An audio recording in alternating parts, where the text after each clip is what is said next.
Defesa pessoal, um tema para encarar com muito mais seriedade.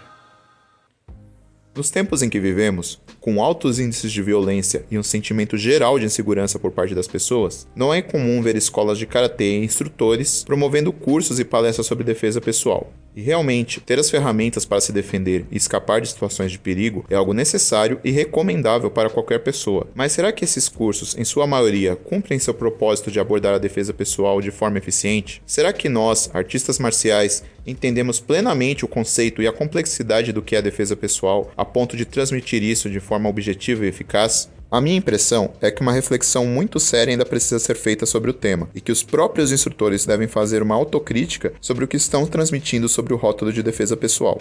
Apesar das artes marciais tradicionais terem sido criadas originalmente para aplicação militar ou mesmo de defesa pessoal civil, a expansão e sistematização de seu ensino e a introdução de modalidades esportivas em muitos casos diluíram o lado da defesa mais prática, dando mais ênfase a aspectos filosóficos e físicos com abordagens menos perigosas que propiciam um tipo de treino em um contexto que nada tem a ver com defesa para situações reais. E essas situações por si só exigem mais que a técnica, então comprometida. A defesa pessoal é praticamente um estudo à parte e exige muito critério e senso crítico para ser ensinada de forma realista. Eu arrisco dizer que a grande maioria dos dojos usa o termo de forma inadequada e mesmo irresponsável se consideram que o treino regular de Kihon, Kata e de comitê esportivo por si só suprem os requisitos mais amplos de defesa pessoal. A defesa pessoal trata muito mais do que só da parte física, de saber dar socos. Envolve também fatores psicológicos e contextuais. Entre os pontos que podemos levantar quando falamos de defesa pessoal, vale citar: capacidade de identificar e evitar situações de perigo. Capacidade de se desvencilhar verbalmente de situações de perigo. Habilidade mental de agir sob pressão em situações de risco. Em situações de perigo, entender a dinâmica de um confronto não consensual, que é muito diferente do embate com um amigo karateca. Estudar estatísticas dos hábitos mais comuns de violência física, para poder desenvolver treinos e exercícios de acordo com agressões mais prováveis. Eu tenho a impressão que Seiken Chudanzuki em Zenkutsudachi não é uma delas. Entender que situações de agressão real são caóticas, difíceis de prever e envolvem variáveis que muitas vezes não são consideradas nos treinos, como uma arma que o agressor possa ter escondida, o caso de você ter que defender outra pessoa ou lidar com múltiplos agressores, aspectos legais e consequências de um eventual confronto físico. Não é porque você agiu em legítima defesa que está livre de implicações jurídicas e penais, que envolvem desde testemunhas, a forma como você lidou ou como agiu na situação. Então, como você considera esses poucos fatores que eu mencionei, que são apenas alguns, quando você vende suas aulas de defesa pessoal, ou não considera nenhum deles? Se você considera, como aborda esses temas para desenvolver habilidades e capacidade de discernimento em seus alunos? Para mim, pelo menos,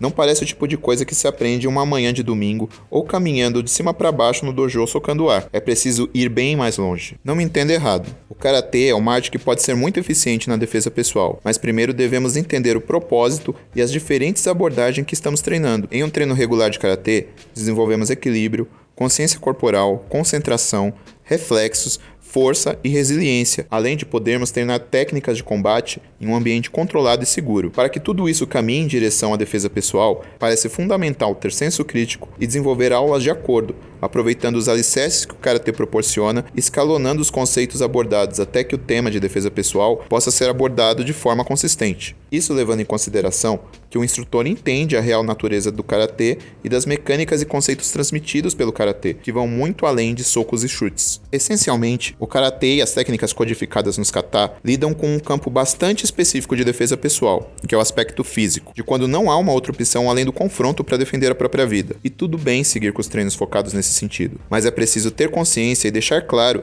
que essa é apenas uma parcela dentro de algo muito mais amplo. O aluno não pode sair com a impressão de que defesa pessoal se resume à luta, pois isso pode levar a julgamentos equivocados. Outro ponto é que, para entender a violência física real, é necessário ter alguma referência sólida a esse respeito. Se a única referência que você tem são filmes de ação e competições de artes marciais, que têm regras e restrições, você não pode dizer que tem alguma base ou referência de realidade para sua prática de defesa pessoal.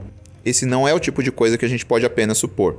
Lógico, isso não quer dizer que o karateka tem que sair na rua procurando confusão para ganhar experiência, mas parece razoável ouvir quem passa por esse tipo de situação, como policiais, profissionais de segurança, pessoas desse meio, além de ler a respeito, analisar dados sobre crimes e agressões, assistir vídeos de situações reais de violência e usar os meios disponíveis para entender da melhor forma possível sobre o assunto, tendo um referencial com pé na realidade. A realidade nem sempre é bonita. mas precisa ser encarada de forma objetiva. Quando falamos em defesa pessoal, falamos em estar preparados para evitar ou lidar com situações potencialmente de vida ou morte. Então, o modo como orientamos os alunos ou treinamos nós mesmos para esse tipo de situação é algo que precisa ser encarado com o máximo de responsabilidade, de critério e de cuidado. Do contrário, algo transmitido de forma incorreta pode causar uma falsa percepção e custar a vida de alguém. E vale lembrar que a ideia geral é diminuir esse risco. Ter propósitos e objetivos claros no treino ajuda a desfazer falsas percepções e construir a mentalidade adequada do contexto do que está sendo praticado. Treinos diferentes podem ser predominantemente para, entre outras coisas, desenvolver fundamentos e mecânicas, para o condicionamento físico e para a saúde, para desenvolver habilidades de competições, para lidar com situações de combate consensual full contact, como é o caso do Kyokushin ou do MMA, e para lidar com situações de confronto físico não consensual, as agressões. Todas as abordagens são válidas, e elas atendem a propósitos específicos. Isso não quer dizer que um atleta de karatê, que não treina com foco na defesa pessoal, só na performance esportiva, não possa se defender com sucesso em situações de perigo, e que um único treino também não possa proporcionar habilidades úteis em mais de um contexto. Atletas de artes marciais e praticantes graduados, com certeza, têm uma habilidade e repertório técnico acima de pessoas que não praticam nenhum tipo de luta, mas existe um limite do quanto um treino específico para um propósito pode ser transmitido para outro cenário. Para visualizar melhor o que eu disse, imagine colocar um atleta de karatê que só treinou semi-contato, só treinou para competições por pontos, para lutar num octógono de MMA sem nenhuma preparação prévia contra um lutador experiente no MMA. Acho que não é difícil imaginar o que aconteceria, né? As abordagens e os propósitos de preparação que ambos vivenciaram são completamente diferentes. Não quer dizer que um modo é melhor e nem pior, simplesmente são objetivos e funções distintas.